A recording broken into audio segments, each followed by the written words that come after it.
Welcome to the Spirit and Bone podcast. I am your hostess, Sarah Burns, and this is an apothecary of uncommon thoughts. And so I'm doing this episode live for folks that want to witness it in video form. And we're going to talk about the covenless witch and the origin of Spinners of Fate, which is going on its 32nd session coming this Friday on Salt Spring Island. There's still a few spots left if you're interested.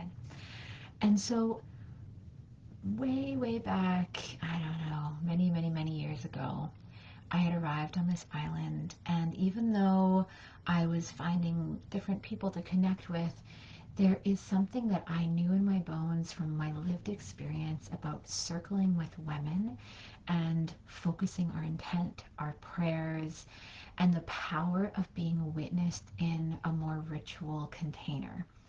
And so that was not happening for me. And so I decided I was going to create something.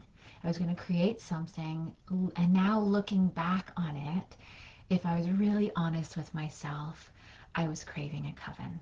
I was craving a, a circle of rich magical experiences that come together when a group of witchy ones choose to focus our collective intent, our prayers, and really become responsible to the evolution and the growth of one another.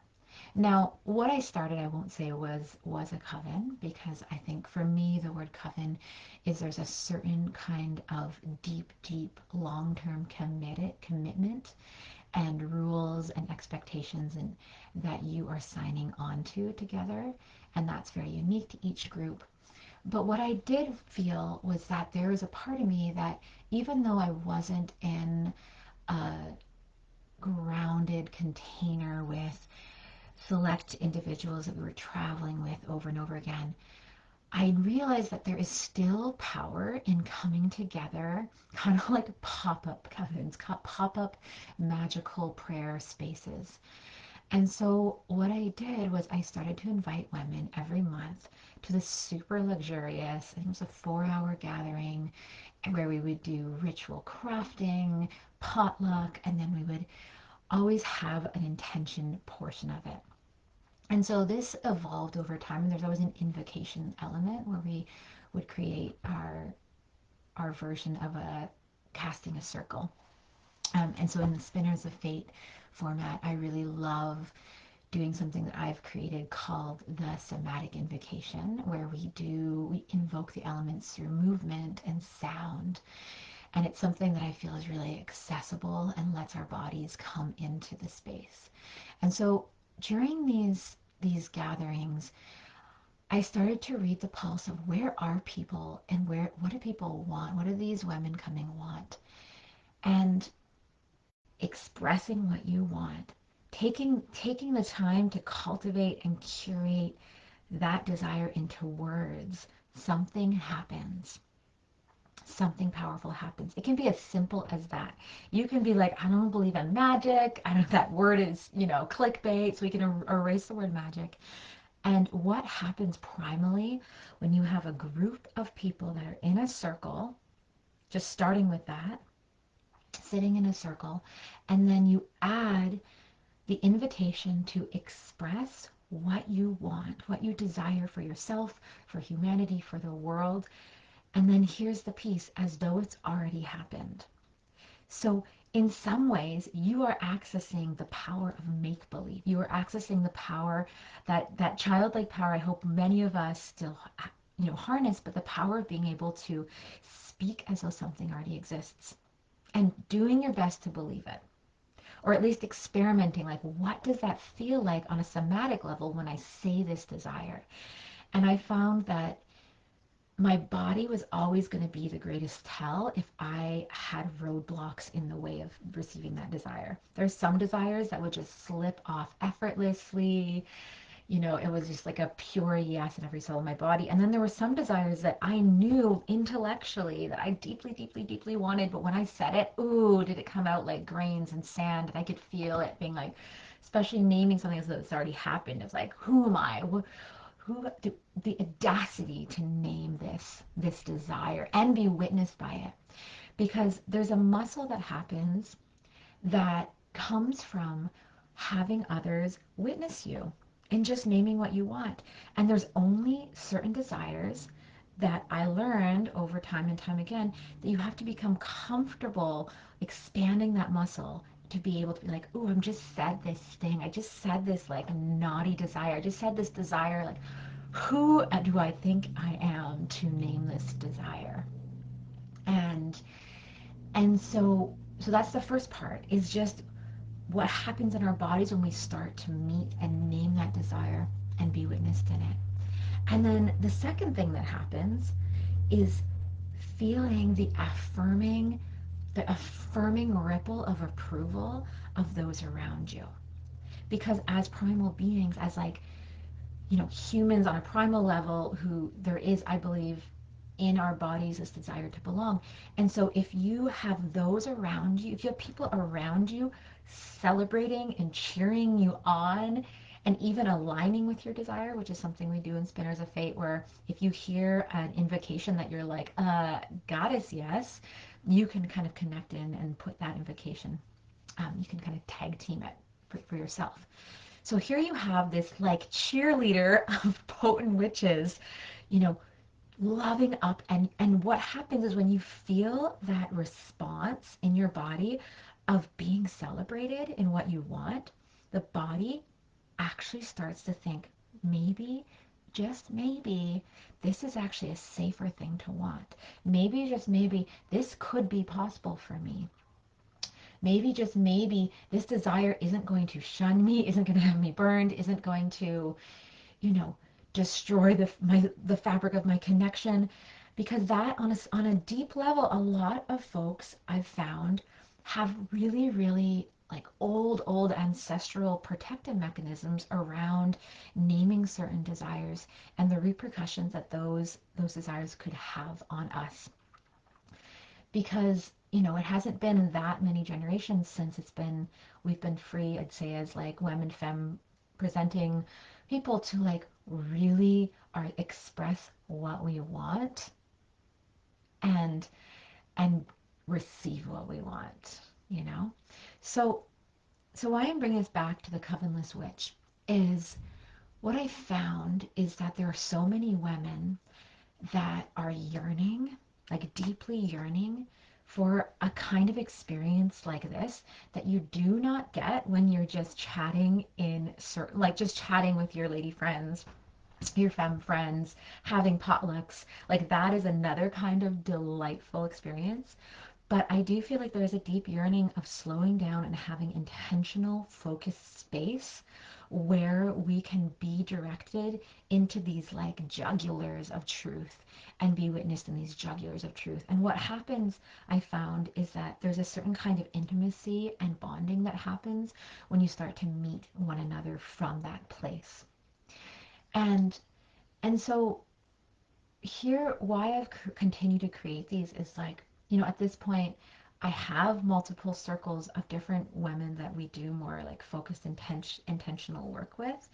And so I wouldn't say that like I personally have the same like malnourished, what's that called, that word when you're just like I was deeply malnourished from this kind of connection.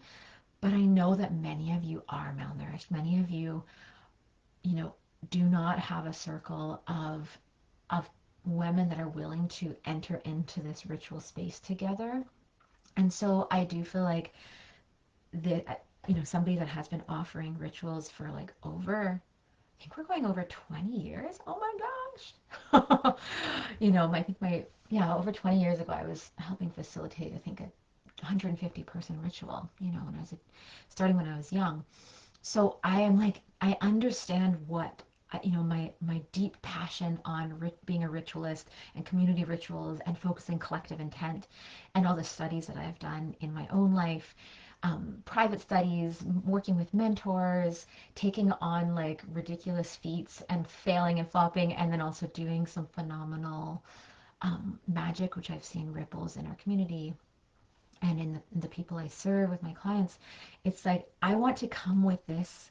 I want to come with this bundle, and continue to give it to those of you that are wanting to at least taste these systems, because I am not a gatekeeper of even the Spinners of Fate modality. I have folks that like come to my circles and ask for permission to share it in their circles. So, and I'm like, go forth. I have a PDF. I have a free down like a webinar I did. If you want to just do it privately, it's on the beesnest.ca website for the Bees Nest Project, which is kind of a stem from. You can do it with your friends. So I don't really need you to necessarily do it with me in person, but if you can, I highly encourage you, if this is something that you're yearning to do, to like come to one of our circles. We've got, I think, 2 or 3 spots left for this Friday at the Ganges Wellness Center, and we're going to be focusing on money and resources. And then we've got their drop-in, or you can do the whole series. I highly suggest, if you're on Salt Spring, do the whole series. Not only do you get a financial discount, but the series is going to take you through this arc of these different themes that, overdoing 32 of these, I've been like, these are the themes that come up every single circle I've done, and I've decided to focus in on them for the whole session so that we can like do the work. So rewind. So that's me getting an intention setting, right? You probably understand the basis of that. Many people do. The idea of articulating what we desire, sending it out into the great web of the universe with the fates and all that is, that has a way of responding to our needs. But here's the clicker. After doing, I think I did like 20 of them, and I never had this other piece, and I brought it into these circles, which is this idea of, so some spells are not meant to be cast alone, just as some desires require addressing the roadblocks within us to receive them. And so what that means is that we might have counter desires, counter roadblocks within us that are significantly like blocking what we want from coming. And so there's a certain point where we could have like the universe, the goddesses, whatever you believe in, are like a hairline, there's a hairline thread membrane between you and what you want. It's just so close to that, stepping over that threshold of the synchronicities and opportunities coming your way. And the thing in the way is something that we also have to address personally. And so what we do before we get into the invoking is we're going to do the heavy lifting of going into the beliefs, the stories, the patterns around those themes. So the themes we're working with this series is money and resources, is our April theme. In May, it is home and belonging. And then in June, it's relations and connection. And so we're going to go in usually through some kind of guided journey. With my private clients, I have been supporting, hundreds of clients from around the world do like deep dive soul work, where we kind of excavate, like, what is the belief? What are the patterns that are lodged in us, or the experiences that we've had that are kind of canceling out our desires? And then we bring them up through whatever practice I'm going to choose regarding the theme, and then we'll do a clearing on them. So there is a bit of like, I'm kind of blending my private client work with my community ritual work with this, because I know that when we make that inner space, it's just so much easier, y'all. It's just, things happen so much quicker if we're not having to like push against the resistance patterns within us. And I will say that these resistant patterns are very intelligent. They're very intelligent, and I have a lot of respect for how biology, how ancestral patterning, how like societal imprints and our response to them create these patterns of protection, because as much as I don't like saying it, there's a lot of things I even want that I have to battle with my ancestors and my programming on a genetic level saying this is unsafe to have. I just do. It's just not part of, I think, this human journey of being in our bodies at this time, and having to commit to doing the work to create a more current um, more current response to what is happening and what's possible in this life, because we are a thread of all that's happened to our ancestors in certain ways. And we have to also prove to that thread that is very, very strong, that has validated itself generation after generation, that maybe there's another path, and maybe we actually can access experiences that are out of our, like, what would you call, like, our financial bracket, our, like, where our ancestors, or we even currently find ourselves in the wealth bracket, in um, where we find ourselves in the race bracket, where we find, like, all these different variables that do have consequence in being able to access what we can consider for ourselves. And so that's my long ramble slash my podcast episode I'm recording right now, y'all. And yeah, and just if anyone wants to learn more about this work or listen to more, I think Desire Literacy is a great podcast episode I did on this, on the Spirit and Bone podcast you can listen to. And you can also just go and catch that webinar. It's on thebeesnest.ca. I'll put it in the notes as well if you want to do this practice and taste it with your friends if you just can't come to Salt Spring. So thank you for listening, y'all, in whatever time you listen to this. And looking forward to those of you that will be joining us. Until next, my dears.